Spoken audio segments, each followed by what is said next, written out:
नमस्कार मैत्रिणींनो, आज बघा मी काय बनवलेलं. आज आहे ना मी टमाटर रस्सम बनवलेला आहे. हे साऊथ इंडियन लोक बनवतात त्याच पद्धतीने बनवलेलं आहे. तर बघा मी कसं बनवते ते. सगळ्यात पहिलं तर एक 4-5 टमाटर घेतलेले आहेत, ते असे कापून घेतलेले आहे आणि त्याला कुकरमध्ये असं ठेवून द्यायचं आहे आणि पाणी टाकून त्याला 2-3 अशा शिट्ट्या मारून घ्यायचं आहे.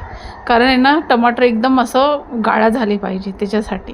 तर आता हे बघा इथे आपले टमाटर उकडलेले आहेत. तर आता आपल्याला त्याच्यावरची स्किन आहे ना ती काढून घ्यायची आहे. सगळ्या टमाटरची स्किन काढून घ्यायची आहे. मस्त असं टमाटर एकदम गाळा झालेले आहेत. आणि इथं मी आहे ना डाळ पण उकडून घेतली होती, तुरीची डाळ. तर ह्या रसमला तुरीची डाळ थोडीशी लागते. तर बघा एक अर्धी वाटी डाळ शिजून घेतली होती हळद मीठ टाकून, ती पण त्याच्यामध्ये टाकलेली आहे. मस्त असं मॅश करून घेतलेलं आहे.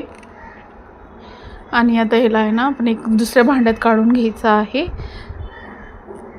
तर खूप टेस्टी असं रस्सम आहे. तुम्ही नक्की एकदा तरी ट्राय करा. थंडीमध्ये असं खायला ना लई मजा येते, मस्त लागतं.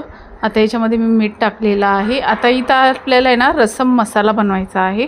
त्यासाठी मी आहे ना धने घेतलेले आहे, थोडेसे जिरे घेतलेले, काळे मिरे, मेथी दाणे आणि थोड्याशा मिरच्या घेतलेल्या आहे, सुक्या लाल मिरच्या. तर पाहू शकता असं मसाला तयार केलेला आहे. आता इथं थंड झाला ना मसाला, आपल्याला मिक्सरमध्ये वाटून घ्यायचा आहे.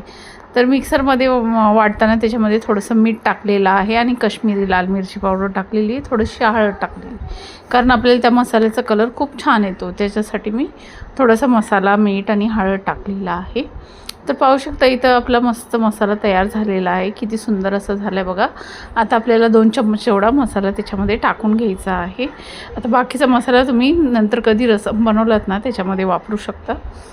तर इथं आपल्याला रसम उकळते तोपर्यंत आपल्याला इथं फोडणी मारायची आहे रसमला. तर त्याच्यासाठी मी मोहरी, कढीपत्ता, थोडीशी कोथिंबीर आणि हिंग याची फोडणी मारलेली आहे.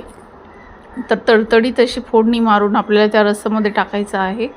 तर रस्सम आहे ना एकदम पातळ असतो, एकदम पाण्यासारखं. पाहू शकता अशा पद्धतीने मी रस्सम बनवलेला आहे. तर इथं मी तुम्हाला सर्व करून आता रस्सम आपला तयार झालेला आहे. तर तुम्हाला मी सर्व करून दाखवते. तर इथं गरम गरम मस्त असा भात झालेला आहे आणि त्याच्यावरती रस्सम. खूप टेस्टी असं झालं होतं. तुम्ही पण एकदा तरी नक्की ट्राय करा.